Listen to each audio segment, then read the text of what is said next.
Hello friends, how are you. तो बच्चों, आज हम आपके साथ टाइम वैल्यू मनी की एक्सरसाइज करने जा रहे हैं।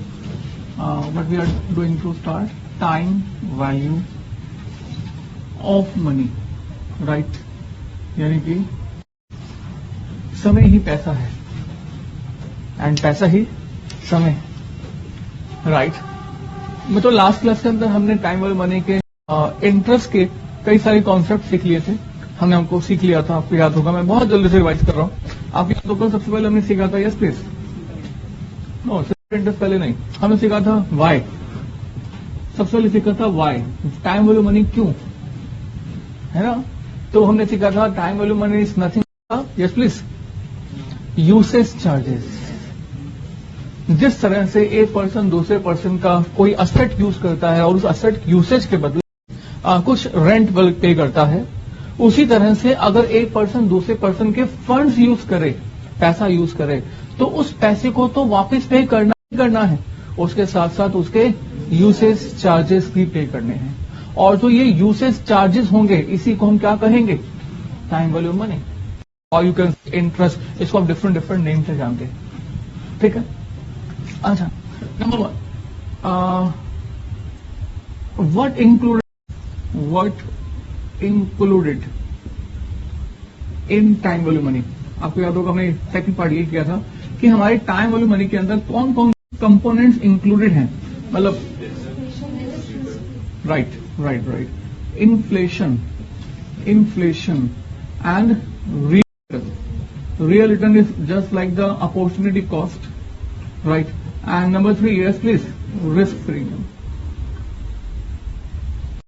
इसको भी आप वाई का भी आंसर दे सकते हैं कि हमारा टाइम वैल्यू मनी क्यों होगा, because the provider of the fund is actually sacrificing these 3 components. Provider of the fund is sacrificing these 3 components, and जो भी वो सैक्रिफाइस कर रहा है, उस सैक्रिफाइस के बदले में वो डेफिनेटली वो रिटर्न चाहता है। इन तीनों की जो कंपनसेशन है, that is in the form of the time value money, ठीक है। फिर हमने सीखा था that how to compute time value money. Time value money को कंप्यूट करने के क्या क्या मेथड हैं, क्या क्या तरीके हैं, वेज हैं, राइट। फिर हमने ये सीखा था और हमने वो कहा था कि इसके हमारे कैलकुलेट करने के, यस प्लीज, कितने मेथड्स हैं, 3 मेथड्स हैं। Number 1, yes please, simple interest method, and number 2 compounding, and number 3, yes please, continuous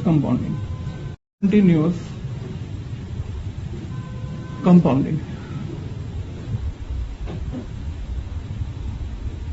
और बच्चों, हमने आपको सीखा था कि सिंपल इंटरेस्ट मेथड में बेसिकली क्या होता है, फॉर्मूला तो आपको ठीक है। सिंपल इंटरेस्ट मेथड इसमें आप कैसे डिफरेंट, राइट, यहां पर बेसिकली प्रिंसिपल विल रिमेन्स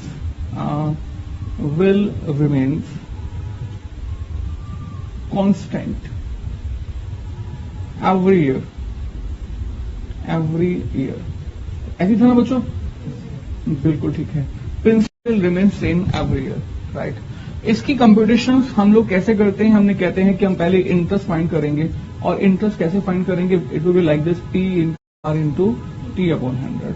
और बच्चों उसके बाद अमाउंट फाइंड करने के लिए P+I कर दिया जाएगा, राइट। और ये जो मेथड है, ये कब लॉजिकल है, मैं तो ऐसे कह सकते हैं ये बेस्ट है, ये अच्छा नहीं है, ये अच्छा नहीं है। ये तीनों को तीनों अपने आप में लॉजिकल मेथड है, पर हमारा जो पहला मेथड है, ये कब लॉजिकल है, right, good, super. She says कि सर, जब हमारा प्रोवाइडर ऑफ द फंड एक टाइम गैप के बाद इंटरेस्ट का अमाउंट पे करता जाए या यूजेज चार्जेस पे करते रहे। When the usages charges are paid, when usage charges are paid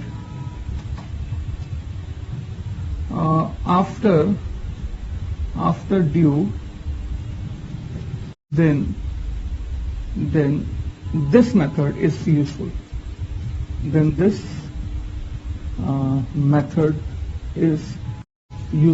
तो ये बच्चों मेथड जो है वो हमारा यूजफुल मेथड है, राइट। और बच्चों कंपाउंडिंग इंटरेस्ट मेथड कब हमारा बेसिकली लॉजिकल है, जब नो डाउट। यहाँ पर आपने मीनिंग बताया, कंपाउंडिंग इंटरेस्ट मेथड के अंदर हमारा हर साल का प्रिंसिपल चेंज होता रहता है। हर साल का जो नया प्रिंसिपल है पुराने वाले इंटरेस्ट को ऐड करने के बाद आता है, राइट? बिल्कुल ठीक है। That every year principal will be computed after adding last year interest in principal, in last principal। ठीक है सर? हर साल का नया जो अमाउंट प्रिंसिपल होगा वो लास्ट ईयर के इंटरेस्ट को ऐड करने के बाद आएगा, ठीक है? और बच्चों यहाँ पर हम लोग बेसिकली इंटरेस्ट नहीं निकालते, यहाँ पर हम ए निकालते हैं। कैसे निकालते हैं? P into 1 plus R power T, right? और अगर आपको इंटरेस्ट की कैलकुलेशन करनी हो तो आप क्या करते हैं? Yes please. अगर इंटरेस्ट निकालना तो कैसे? ए माइनस पी। पहले अमाउंट निकाल दो, अमाउंट निकालने के बाद पी माइनस कर देना, इंटरेस्ट आ जाएगा, राइट? और बच्चों ये जो मेथड है ये कब यूजफुल है? जब हमारा creator of the fund user of the fund जो है वो टाइम पर इंटरेस्ट पे नहीं करता, right? So useful when user of the fund does not पे full interest when due। जब भी ड्यू होगा तो इंटरेस्ट की पेमेंट नहीं होगी तो हमारा ये वाला मेथड एप्लीकेबल होगा, ठीक है? मैंने बच्चों कॉन्टिन्यूस कंपाउंडिंग की बात की थी, ये हमारी समरी बन रही है बच्चों, है ना? ये की बन रही है समरी, और वाई का रिव्यू होता है the usage charges of fund. अच्छा, कॉन्टिन्यूस कंपाउंडिंग। कॉन्टिन्यूस कंपाउंडिंग में हर साल का प्रिंसिपल सेम रहता है या चेंज होता है? हर साल का प्रिंसिपल चेंज होता है, सेम होता है?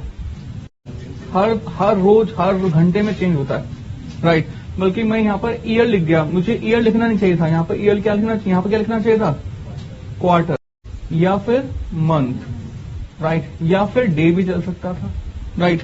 बट कॉन्टिन्यूस कंपाउंडिंग में क्वार्टर मंथ डे नहीं होता बल्कि एवरी आवर होता है, राइट? तो बच्चों मैं इसको ऐसे लिख सकता हूं दैट एवरी आवर प्रिंसिपल, मतलब अब बिल्कुल वही सब कुछ है जो कि हमने पहले लिखा था, यानी कि लाइक दिस सेम, ठीक है?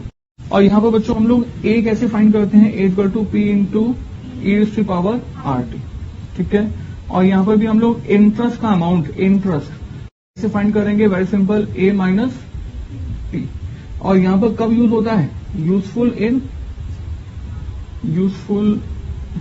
इन राइट डेरिवेटिव्स, शेयर मार्केट्स वगैरह, right? When demanded, useful when demanded.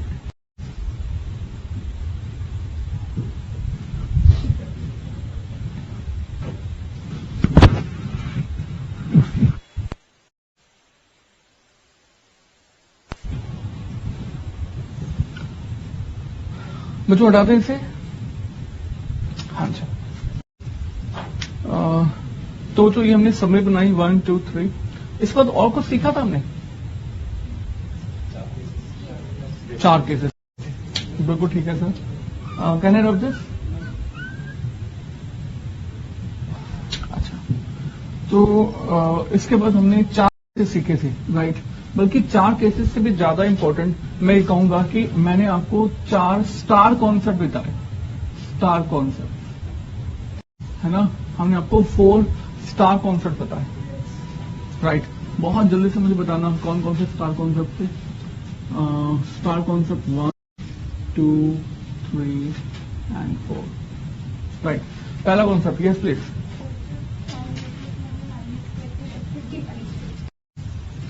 बिल्कुल, जब जब जब जब time value of money minus करते हैं तब तब, हाँ जी, 1 प्लस आर पावर टी से, हाँ जी, डिवाइड करते हैं।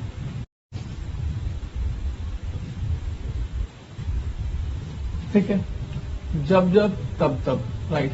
और ये 1 प्लस आर पावर टी से डिवाइड करना मतलब होता है दैट मल्टीप्लाई करना किससे, 1/1 प्लस आर पावर टी से, राइट। और इसका मतलब होता है मल्टीप्लाई करना present value factor R and T से। एक ही बात है, 1 प्लस आर पावर टी से डिवाइड करना या मल्टीप्लाई कर देना 1/1 प्लस आर पावर टी से, या फिर मल्टीप्लाई करना पीवीएफ से, हाउ द सेम थिंग। ठीक है, और इसके अलावा पॉइंट नंबर 2 क्या सीखा था हमने, जब जब टाइम वैल्यू मनी प्लस करना होता है तब तब 1 प्लस आर पावर टी से क्या करते हैं, मल्टीप्लाई करते हैं।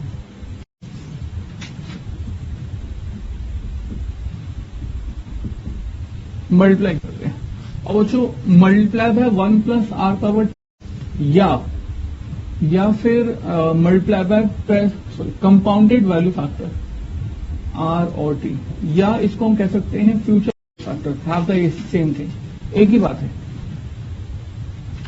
लिखा था ना मैं ये सब कुछ। And concept number 3, yes please, future value annuity factor. Future value annuity factor, future value annuity factor होता क्या है, is equal to what, right, very simple. ये होता क्या है, sum of compounded value factor R and T, very simple, sum of compounded value factor R and T, this is basically future value annuity factor. इसको याद रखो, right. अब ये use कब करते हैं, व्हेन टू यूज, इसके लिए हमने कुछ कंडीशंस सीखी थी। हमने कहा था condition, amount must be same every year, and number, yes please, paid at end of every year, और स्टार्ट कब से होना चाहिए, फर्स्ट ईयर के एंड से, should be started at the end of the first year.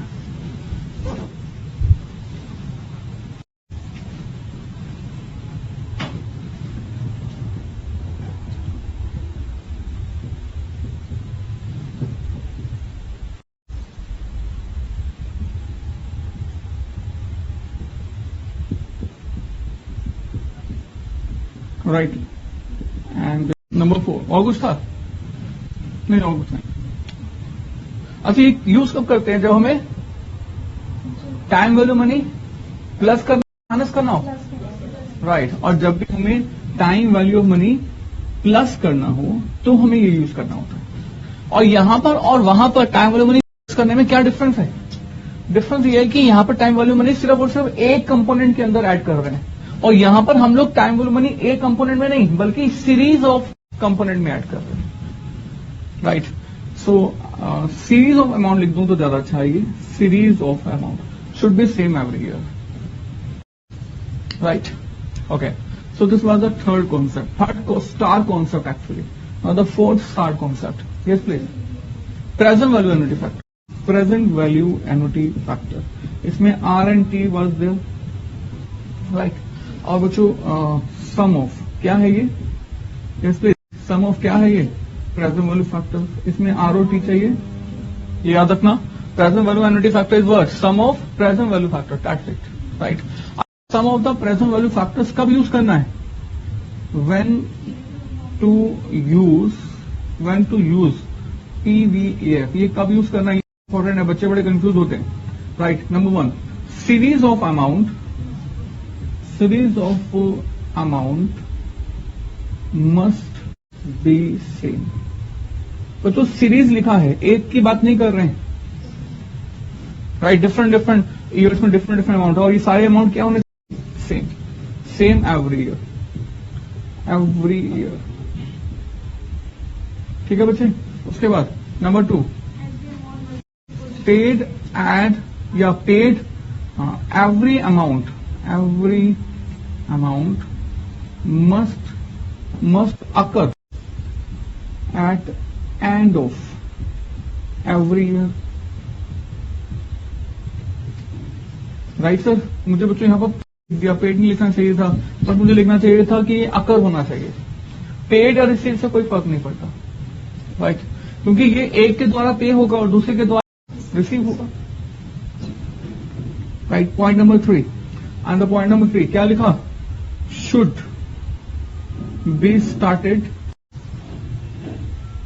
Eight end of first year, right.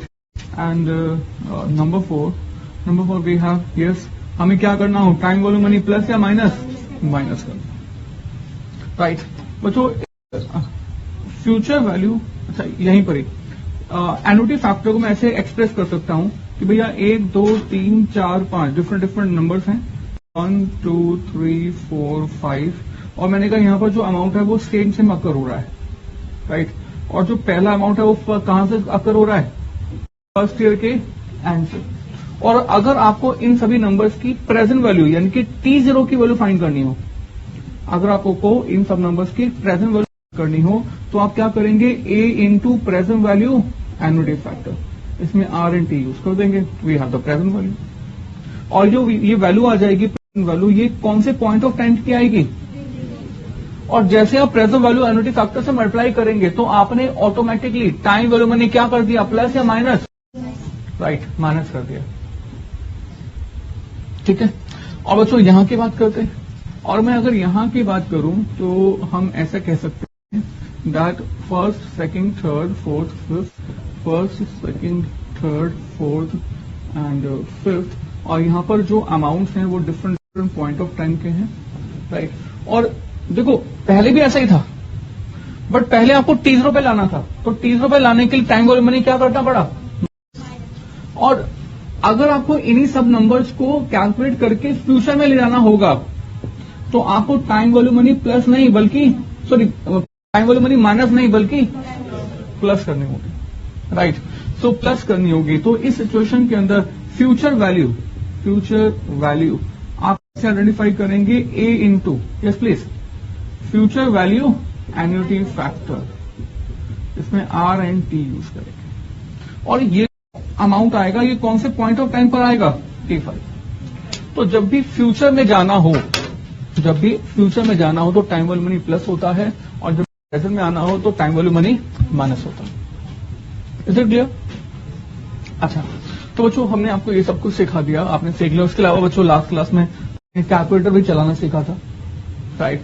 हमने सीखा था कि कैलकुलेटर में कैसे PVAF कैलकुलेट कर लेते हैं, कैलकुलेटर में कैसे future value factor annuity factor calculate कर लेते हैं, VF, PV एंड CVF। उसके अलावा आपको याद होगा कि आपने x की पावर n कैसे कैलकुलेट करते हैं वो भी सीखा था, राइट। देखो हमारी एक क्लास में कितना कुछ सीखा, लास्ट टाइम लग रहा था कि हमने बहुत कुछ सीखा है लास्ट क्लास में, राइट। और आज की क्लास में हमारी बारी है इन सभी को यूज करने की। मैं आपको बता दूं बच्चों, देखो हम लोग चैप्टर्स तो बहुत सारा करेंगे, आप लोग भी करेंगे हमारे साथ, बट सर इन्हीं सभी चैप्टर्स को ना रिवाइज करना एक बहुत बड़ा चैलेंज होता है, राइट। सो अब आपकी जो ये समरी है, जैसे मैंने आपके पास 4 पॉइंट लिखवाए लास्ट क्लास तक के, राइट। ये जो समरी है, ये समरी आपको मिनटों के अंदर पूरा टॉपिक जो है रिवाइज करना सिखा देगी, राइट। बहुत बार ऐसा होगा कि हम आपको समरी नहीं बनाएंगे, बट आपके पास एक आदत बन जानी चाहिए कि जो भी आप लास्ट क्लास में पढ़ रहे हैं उसको घर जाके समराइज करें। और बहुत सारे ऐसे पॉइंट्स होंगे जो कि हम आपको नहीं लिखवा रहे, पर आपको लगता नहीं ये जरूरी है, ये पॉइंट ज्यादा जरूरी है, ये जरूरी है, ये मेरे अकॉर्डिंग जो है ना मुझे रिवाइज करना चाहिए, उसको भी आप समरी में लिखें। इनफैक्ट समरी का आप अलग से रजिस्टर बनाएं, उसमें डिफरेंट कलर के पेन मार्क करें, अंडरलाइन करें, बोल्ड करें, गोला बनाएं, राइट, कोरिलेट करें, डायग्राम बनाएं, पिक्टोरियल फॉर्मेट में प्रेजेंटेशन दें। इन सब चीजों से एग्जाम्स के समय रिवाइज करना बहुत बहुत आसान हो जाता है। अदरवाइज यकीन मानो बच्चों की परेशानी यही होती है एग्जामिनेशन के अंदर कि सर आता तो बहुत कुछ है पर रिवाइज कैसे करें, है ना। तो रिवीजन के लिए ये जो समरी होती है, ये ये वाकई में बहुत बहुत हेल्पफुल होती है, राइट। कभी कभी हम आपको समरी नहीं बनवाएंगे तो आप मुझे याद दिला देना कि समरी बनवा दो लास्ट, राइट। तो जब भी आप कहेंगे तो वी विल डू दिस, जब भी आप कहेंगे we will do this, right. But आपका कहना जरूरी है, बट हमेशा नहीं कहना, क्योंकि हमेशा कहोगे तो फिर हमारा कोर्स ऐसे कैसे कंटेंट आगे बढ़ेंगे, right. So we have to maintain a balance, right. एक आधा आइडिया देना जरूरी था कि एक समरी कैसे बनानी है, तो that is very must. Can we rub this? हाँ जी, ठीक है। तो बच्चों हम लोगों ने यहाँ पर सब कुछ कॉन्सेप्ट रिवाइज भी कर लिए, समरी भी बन गई, राइट। अब बारी आ गई है इनको यूज करने की और वर्किंग्स करने की, कैलकुलेशंस करने की।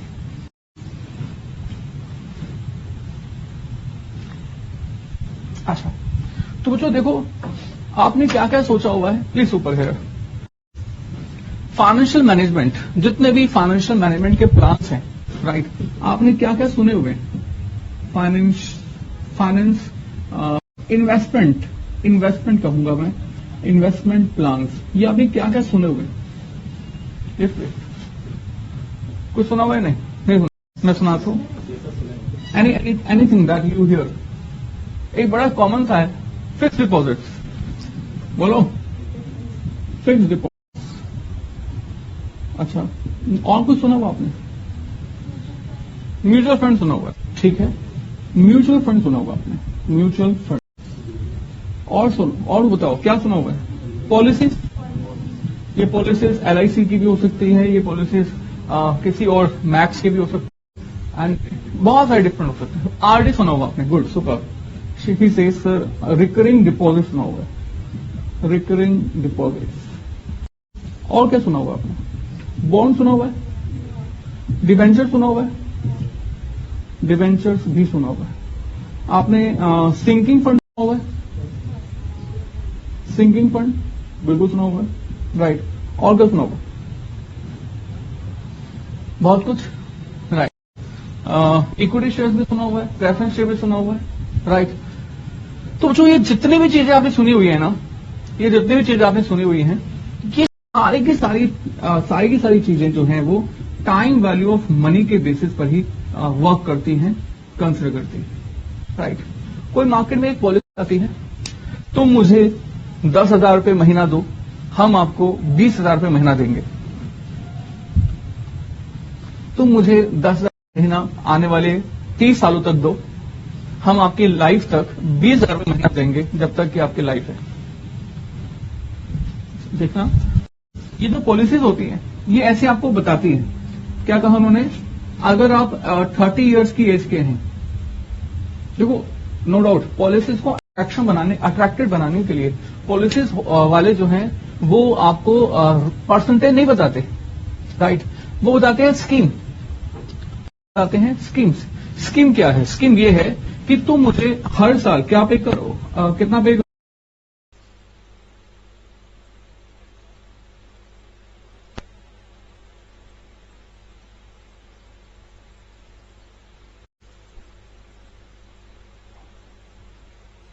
Hello students, how are you?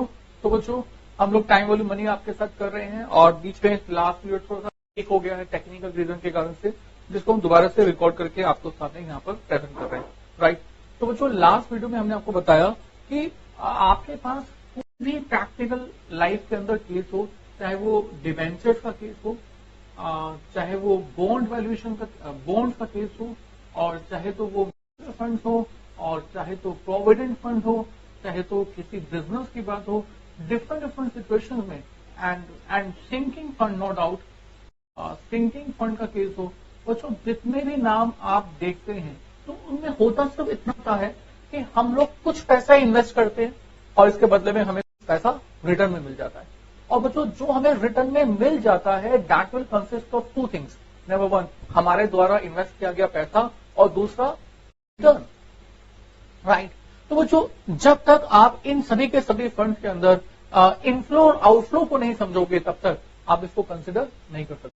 देखो मैं आपको एक छोटी सी पॉलिसी बता दूं। मैंने कहा बच्चों एक छोटी सी पॉलिसी है, और पॉलिसी में कहा गया, देखो पब्लिसाइज किया गया कि आप हमें 10,000 दो, हम आपको 20,000 देंगे। देखो कितना अच्छा सा पॉलिसी का थीम है, आप हमें 10,000 दीजिए और पॉलिसी वाले कहते हैं कि वो आपको 20,000 देंगे, राइट।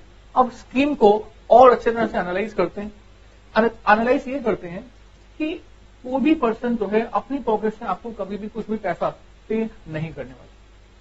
मैंने कहा, इन्होंने कहा है सर ये रिटायरमेंट स्कीम है, और रिटायरमेंट स्कीम अगर आप 30 इयर्स पे स्टार्ट करते हो, 30 इयर्स में, राइट, तो 30 इयर्स में स्टार्ट करते हुए आपको ये कह रहे हैं कि आप उन्हें 10,000 रुपीज पे करें हर साल के एंड में।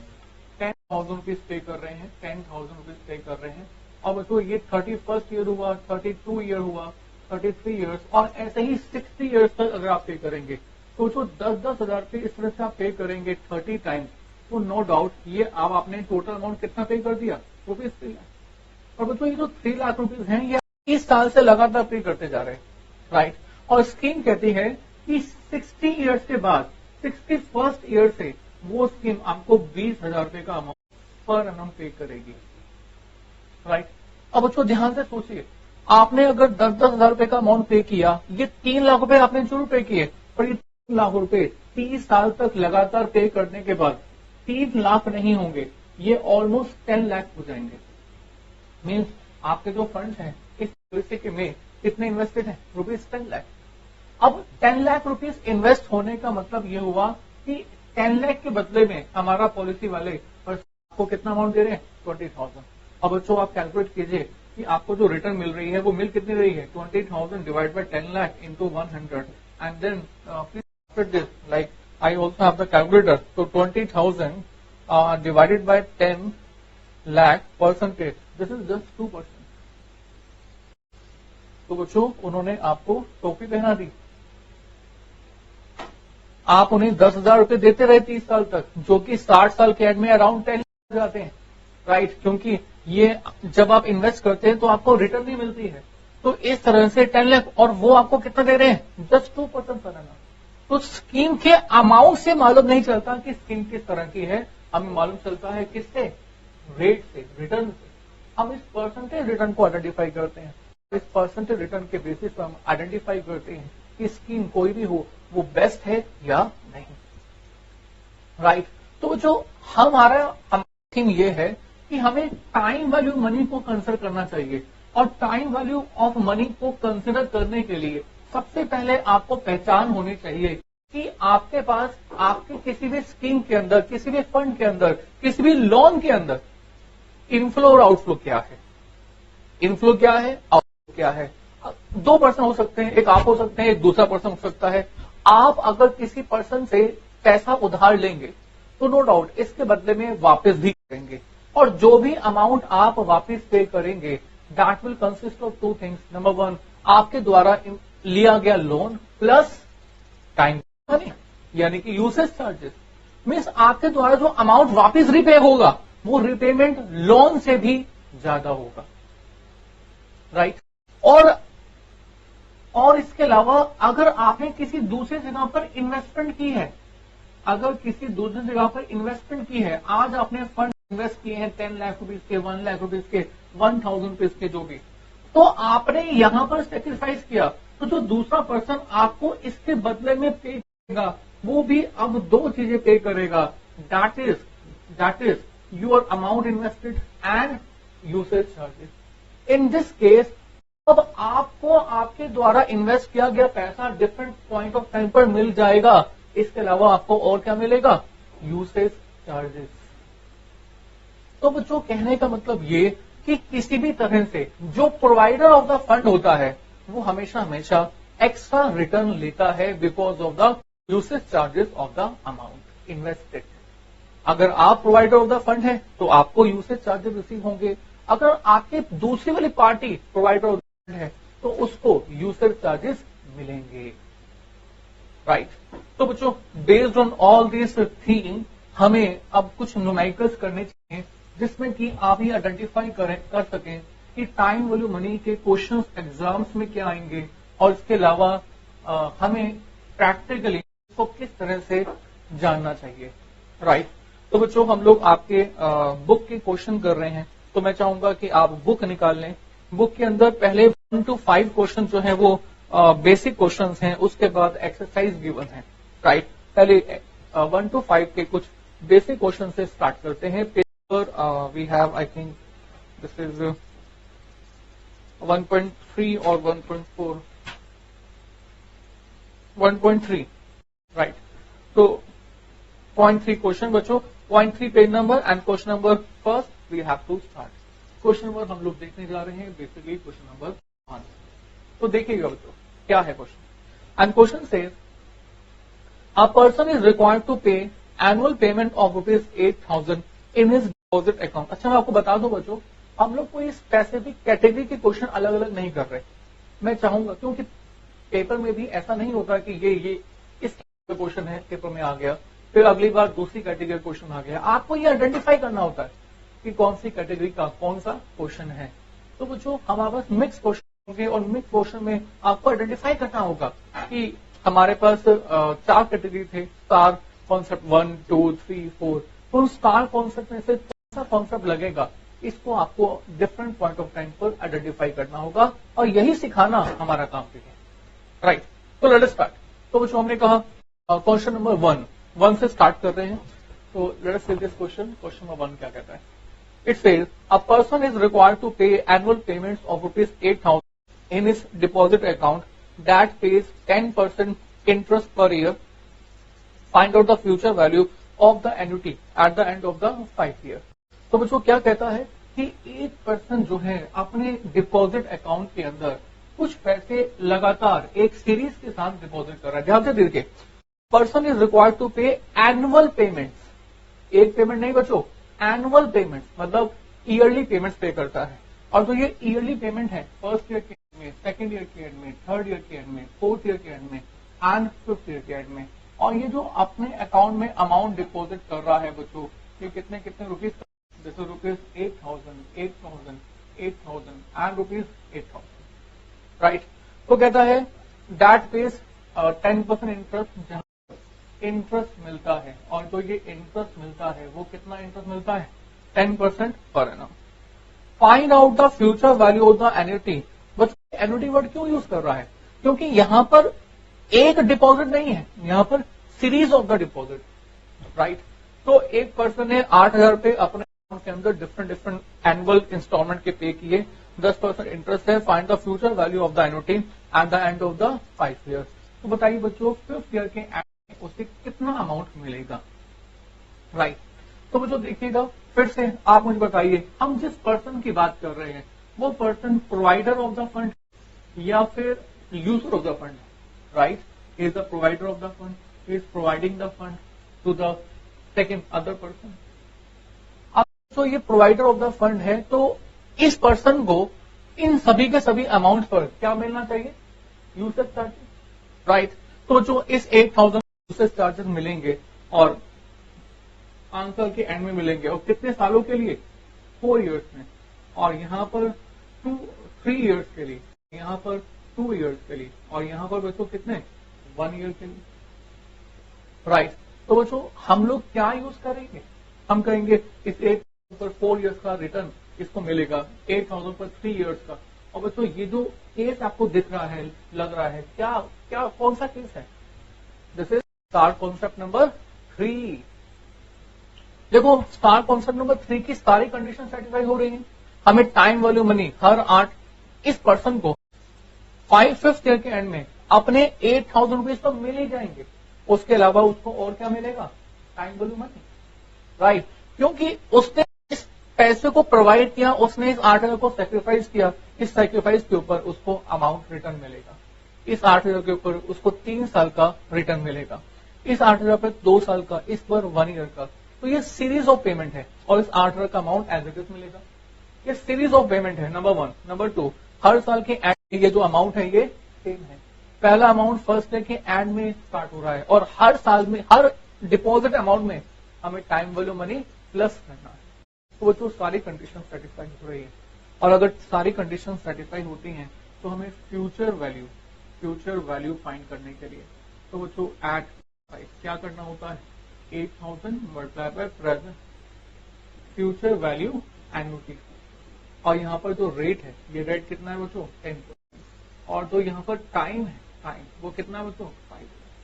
अब बच्चों ये जो नंबर है, ये नंबर आप कैसे कैलकुलेट कर सकते हो, आपको याद होगा, आपको बताया कि इस 8000 की फ्यूचर वैल्यू फाइंड करने के लिए हमने आपको कहा कि टाइम वैल्यू मनी ऐड करनी है, और ऐड कैसे करते हैं, 1 + r⁻t से मल्टीप्लाई करते हैं, राइट।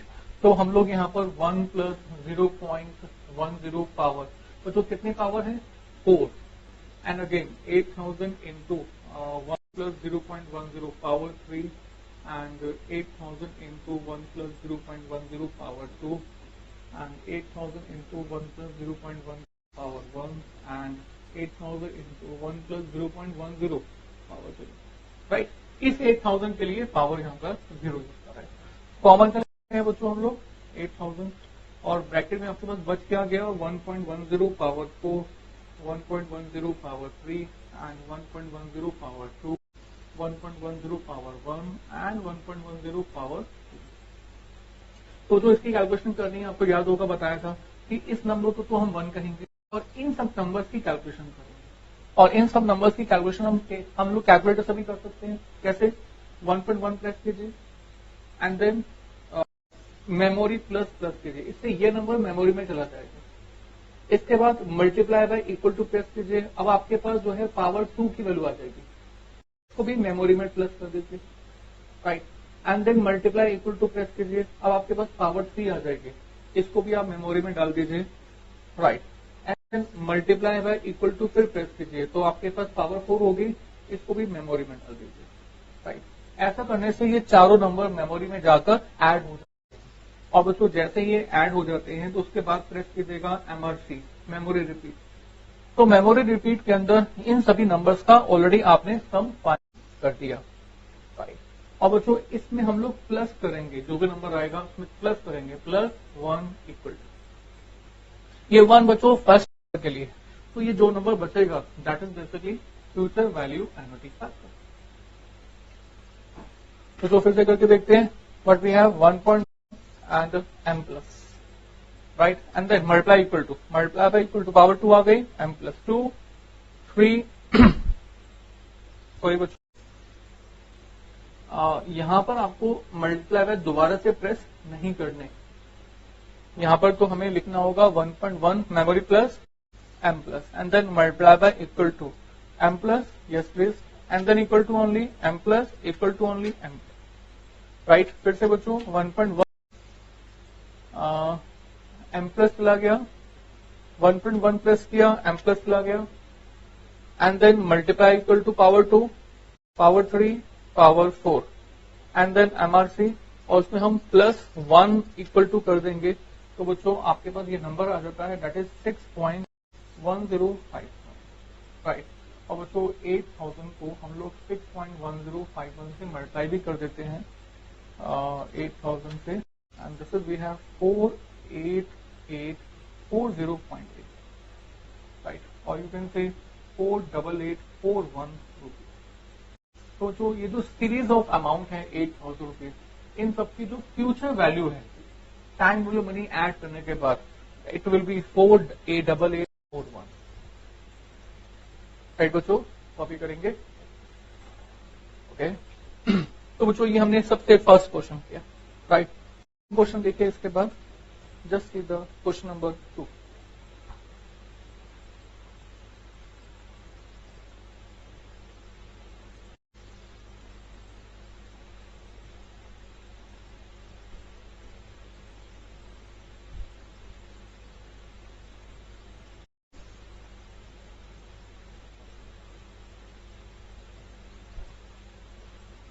एंड बच्चों क्वेश्चन नंबर 2 से देखिएगा बहुत ध्यान से, and question says ascertain the future value and the compound interest of an amount of ₹75,000 at 8% compounded semi-annually for 5 years। तो यहाँ पर सेमी एनुअली भी है, राइट।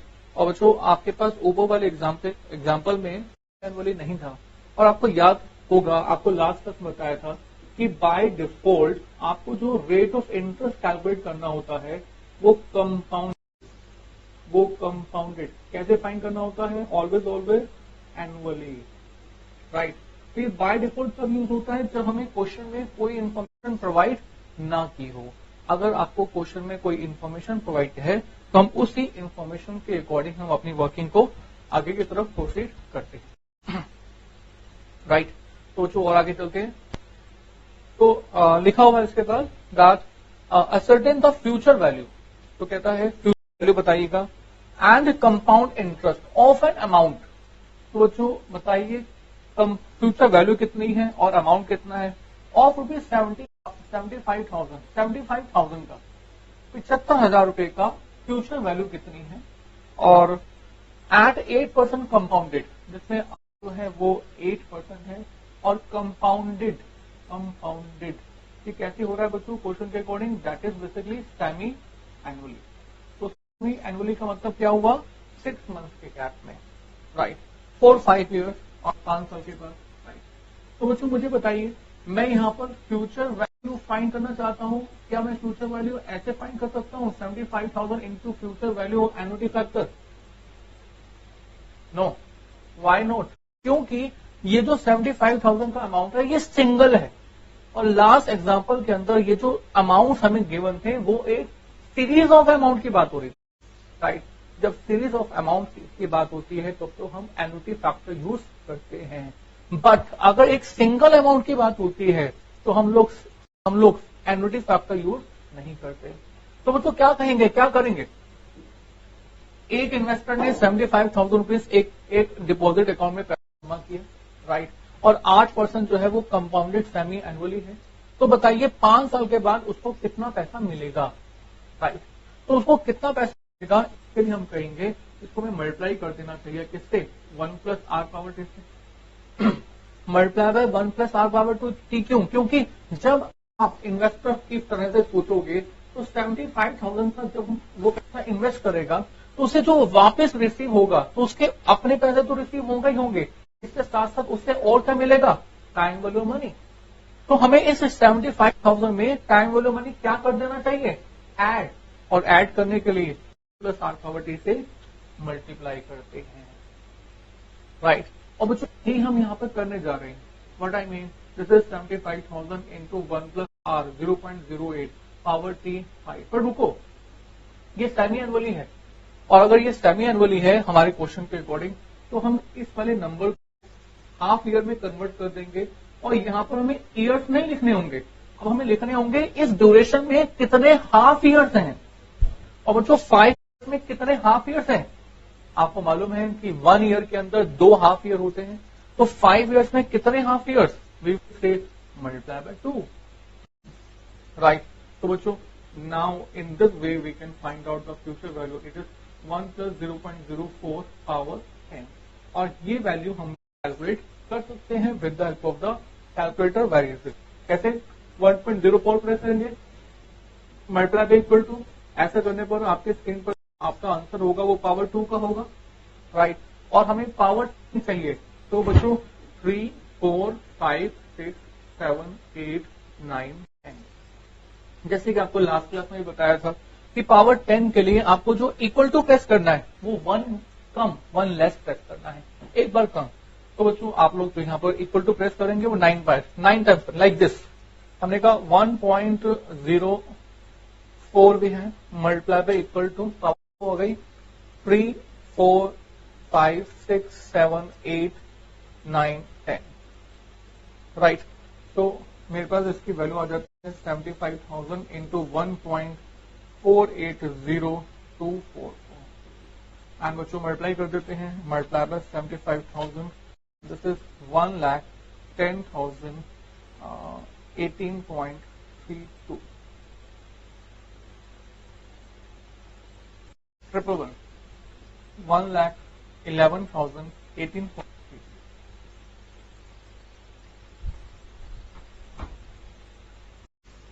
राइट।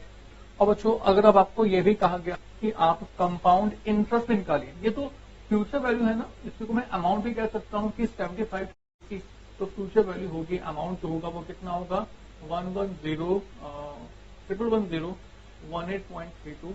तो बच्चों बताएंगे कि कंपाउंड इंटरेस्ट कितना, कंपाउंडेड इंटरेस्ट तो बड़ा सिंपल है, जितना भी अमाउंट है उसमें से बेसिक तो आप हटा दीजिए, माइनस कर दीजिए। So like we have rupees 111018.32 minus how much 75। तो जो माइनस कर देंगे वो भी वैल्यू आई थी, इसमें से हम लोग 75,000 रुपीज हटा देंगे। तो रिमेनिंग वी हैव 36,018 तो ये कंपाउंड इंटरेस्ट बन जाएगा। That we have to find out, that we have to complete. I think बच्चों इजी है, राइट। तो बच्चों एक और क्वेश्चन लेते हैं, एक और क्वेश्चन देखते हैं। Can we rub this? Okay.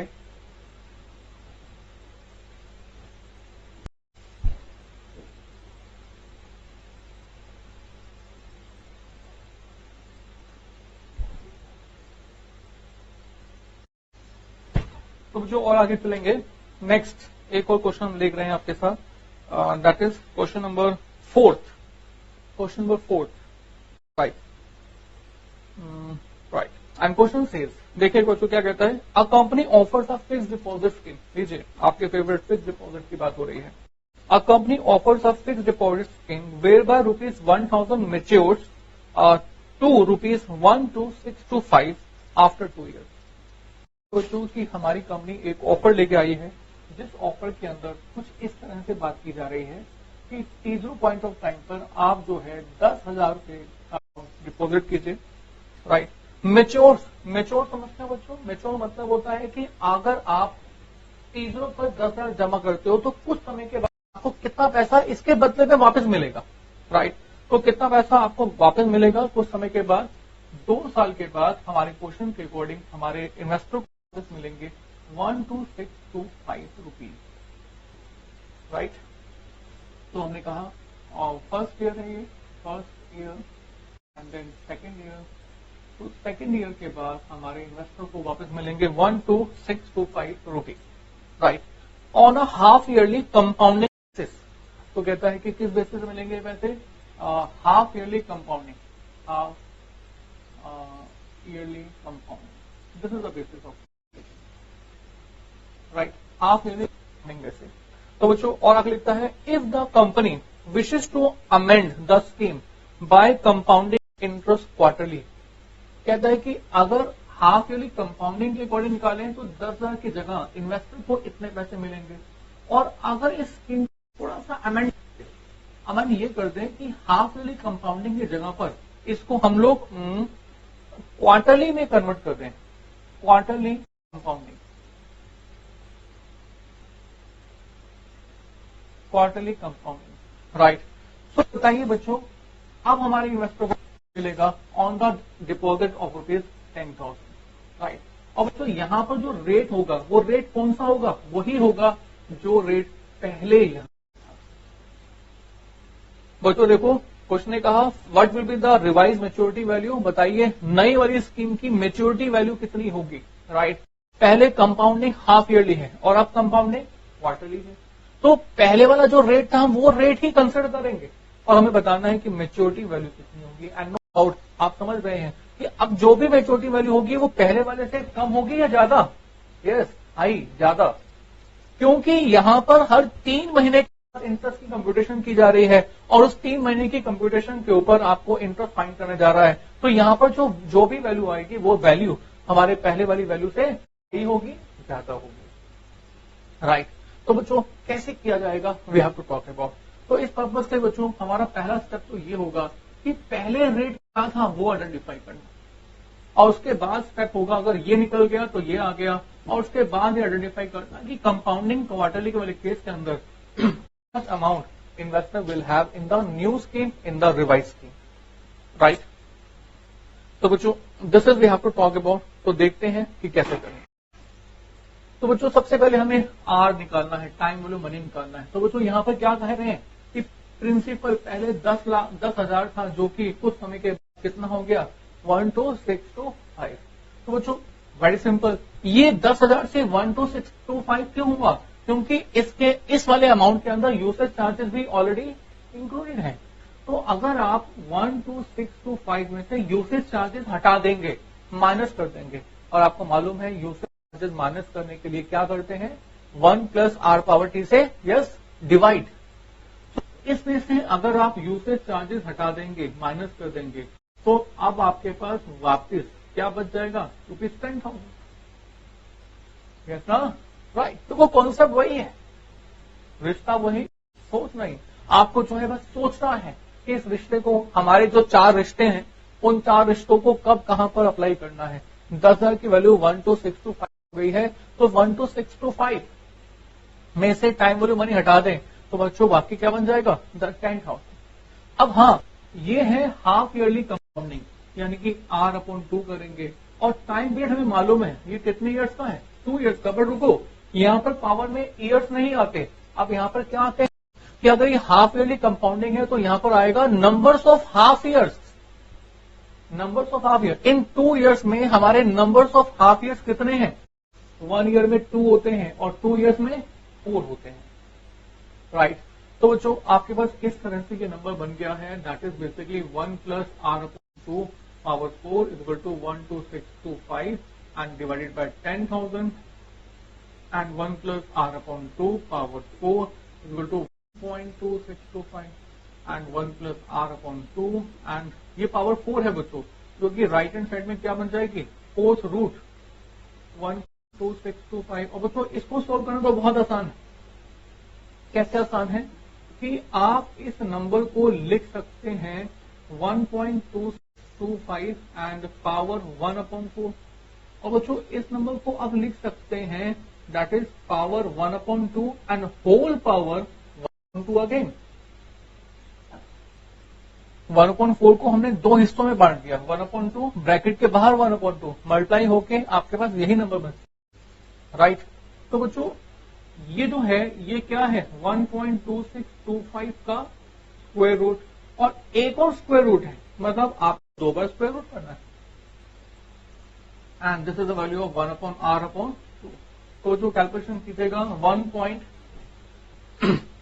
we have this is 1.2625 and we have to make the square root 1 and 2, so this becomes 0.0600 something 04, and this becomes R/2 = 1.060004 -1, and here अब बच्चों आपके पास इससे R की वैल्यू आ जाएगी और ये R की value हो जाएगी 0.06 into 2 और यू कैन से R = कितना?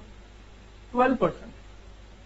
इसको आप 0.12 कह सकते हो, और 0.12 को आप 100 से मल्टीप्लाई कर देंगे तो आपके पास 12% आ जाएगा। परसेंटेज में हमने इस वैल्यू को एक्सप्रेस किया है।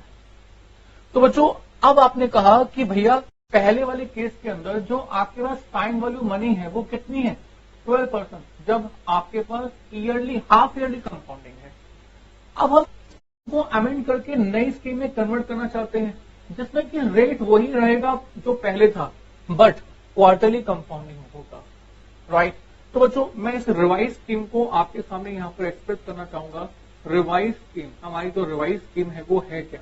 वो ये है that the principal is 10,000, right, and the rate of interest is basically 12% per annum, right. और उसके अलावा आपके पास क्वार्टरली कंपाउंडिंग है, क्वार्टरली कंपाउंडिंग है, राइट। और आपको फाइंड क्या करना है? The amount of it. तो जो ये आप कैसे फाइंड करें? वेरी सिंपल, पी फॉर्मूला एक ही होता है, राइट। तो A = P बोले तो 10,000 एंड 1 + R बोले तो 12%, और फिर से बच्चों 12% 1 ईयर के लिए है, और आपको कितने टाइम के लिए कन्वर्ट करना है? 1 क्वार्टर के लिए। तो 1 क्वार्टर में कन्वर्ट करने के लिए आप इस नंबर को डिवाइडेड बाय 4 कर देंगे। आपको मालूम होगा कि एक क्वार्टर में 3 मंथ्स होते हैं, और 1 ईयर में कितनी बार 3 मंथ्स आते हैं? 4 टाइम्स। तो बच्चों आपने डिवाइड बाय 4 कर दिया। 12% जो 1 साल के लिए था, तो एक क्वार्टर के लिए कितना होगा? Divide by 4। और बच्चों 2 ईयर्स हैं, हमें 2 ईयर्स में हमें चाहिए numbers of quarters. In 2 years में नंबर्स ऑफ क्वार्टर्स कितने हैं? तो 1 ईयर में कितने क्वार्टर्स होते हैं? 4। तो 2 ईयर्स में कितने क्वार्टर होंगे बच्चों? Multiply by 4। तो बच्चों in this case we have the value like this, 10,000 into 1 + 0.03 and power 8। और बच्चों हम लोग कैलकुलेशन कर सकते हैं। This is You can find out this value. So it will be 1.02 multiplied by equal to power 2 आ गया 3, 4, 5, 6, 7 and 8. तो 1.26677 और मल्टीप्लाई कर देते हैं 12667.7 और तो ये जो वैल्यू है और ये वैल्यू पहले वाली वैल्यू से क्लियर है, ज्यादा है, राइट। और ज्यादा इसलिए है क्योंकि यहाँ पर कंपाउंडिंग क्वार्टरली है और पहले वाले केस के अंदर कंपाउंडिंग क्वार्टरली नहीं था, कंपाउंडिंग हाफ ईयरली था, राइट।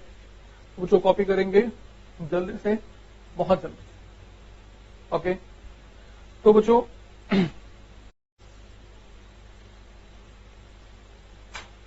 इसके बाद डिफरेंट टाइप के क्वेश्चंस हम लोग करना चाहते हैं। तो एक डिफरेंट टाइप का क्वेश्चन कर रहे हैं, ये हमारे बेसिक क्वेश्चन। इसके बाद हमारी एक्सरसाइज स्टार्ट हो रही है और एक्सरसाइज में हम लोग करने जा रहे हैं question number very first one. Please copy this question, okay.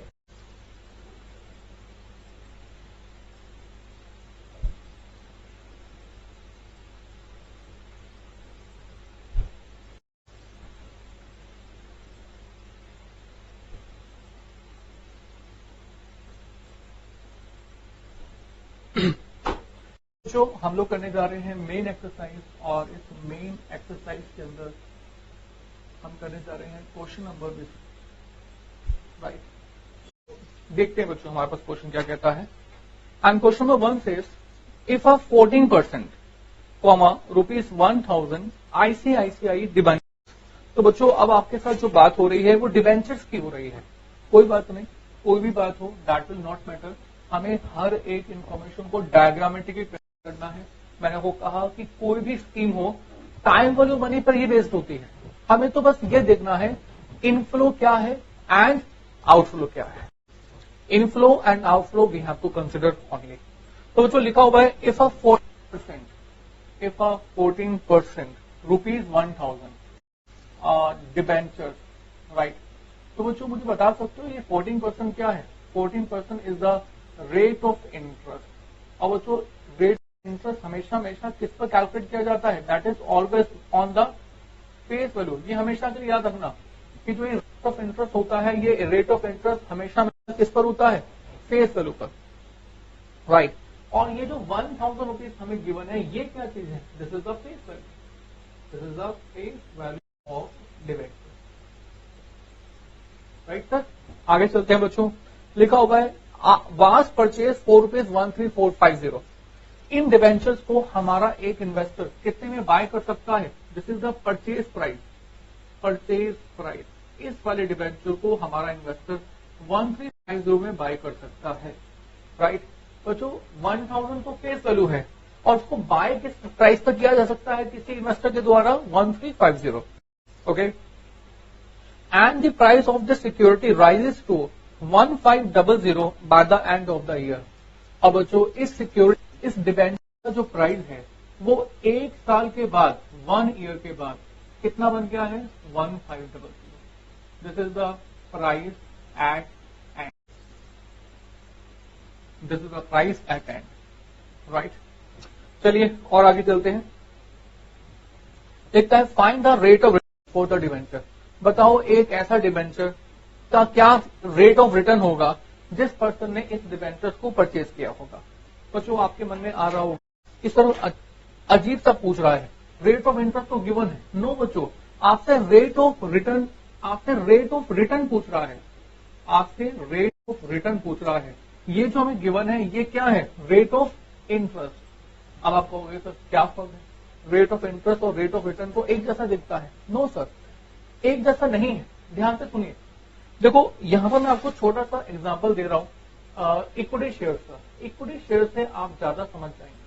मैंने कहा कि आपने T0 पॉइंट ऑफ टाइम पर एक इक्विटी शेयर में इन्वेस्टमेंट की और ये जो अमाउंट ऑफ इन्वेस्टमेंट है, राइट, सपोज करो ये 100 रुपए की, दिस इज वर्थ ₹100, राइट।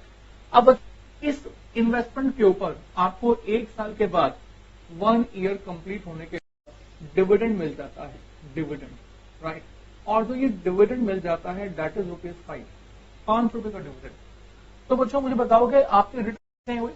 आपको लग रहा होगा 5%, दैट इज रॉन्ग।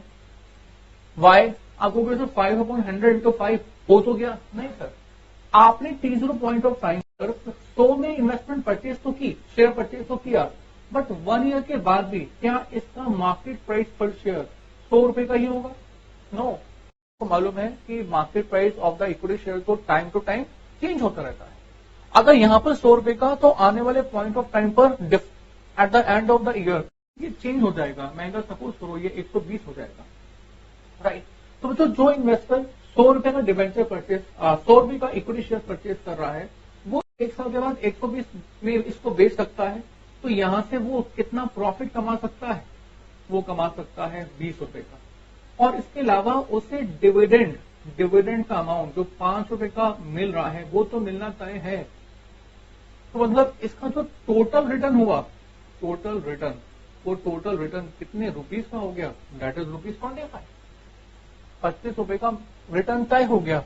और बच्चों अब आप इस 25 रुपए को अगर 100 से कंपेयर करोगे, तो यानी कि बेस प्राइस से कंपेयर करोगे, तो इसकी जो रिटर्न आएगी वो 5% नहीं बल्कि कितनी आएगी? 25%। तो कहने का मतलब ये कि कोई भी इन्वेस्टर जो रिटर्न अर्न करता है वो उस सिक्योरिटी से सिर्फ डिविडेंड या इंटरेस्ट के फॉर्मेट में नहीं होती, उसके अलावा डिफरेंस इन मार्केट प्राइस से भी उसे रिटर्न आती है। तो same is the case here. हमारे इसी डिवेंचर होल्डर को ने अगर 1350 में ये डिवेंचर परचेज किए हैं, तो वो at the end of the 1 year इसको कितने प्राइस पर बेच सकता है? 1500 में। यानी कि 1500 माइनस 1350, 150 रुपए का प्रॉफिट तो उसको यहां से हो सकता है। और बच्चों इसके अलावा 14% का रेट ऑफ इंटरेस्ट है, तो 14% फेस वैल्यू 1000 का 14%, उसको 140 रुपए का इंटरेस्ट यहां से भी मिलेगा। तो उससे जो टोटल प्रॉफिट होगा वो कितने होंगे? Number 1 amount of interest and difference in the price. तो बच्चों हमने कहा अगर मैं प्रॉफिट की बात करूं तो प्रॉफिट हमारे इन्वेस्टर के 2 हैं। देखो एट एंड हमारे पास वैल्यू ऑफ इन्वेस्टमेंट जो है दैट इज ₹1500 से इंटरेस्ट भी मिलेगा, और उसको जो इंटरेस्ट मिलेगा वो कितने रुपीस का होगा? 140 रुपए का। तो उसको कुल मिलाकर कितने पैसे उसके मिल जाएंगे? 1640। मीन्स 1350 की जो इन्वेस्टमेंट है वो एक साल के एंड में टोटल रिटर्न कितना प्रोवाइड करेगी? 1640, राइट।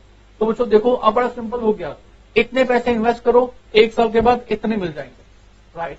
बताओ रेट ऑफ रिटर्न क्या है?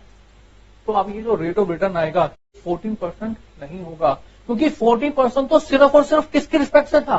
फेस वैल्यू के रिस्पेक्ट से। और हमें rate of return face value के रिस्पेक्ट से नहीं फाइंड करना, हमें रेट ऑफ रिटर्न को किस वैल्यू से के रिस्पेक्ट से फाइंड करना है? परचेज प्राइस के रिस्पेक्ट से, राइट। तो जो कैसे करें?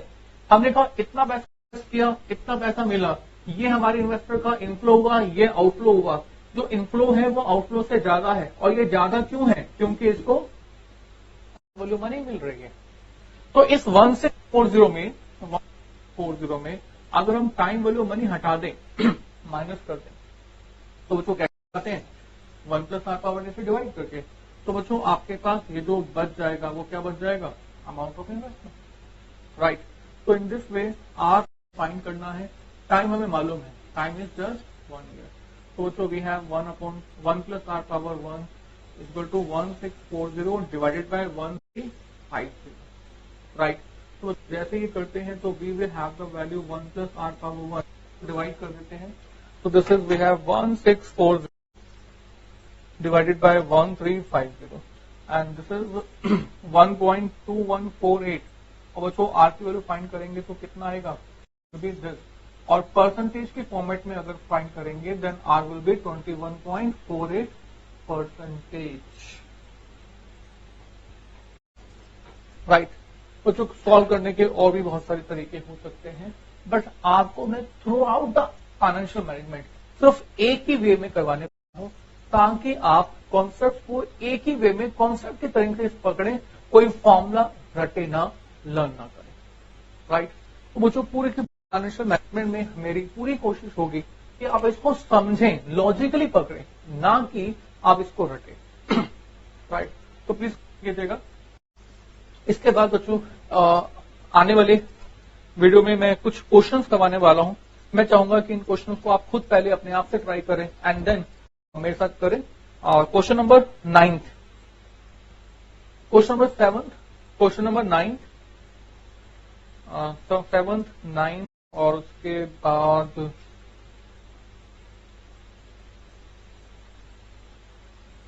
Question number 18, 7th, 9th and 18th। Right, तो जो मैं चाहूंगा कि इन क्वेश्चन को खुद ट्राई करें पहले। 9th question, question number 8, question number 7, तो ये 3 क्वेश्चन खुद ट्राई कीजिए।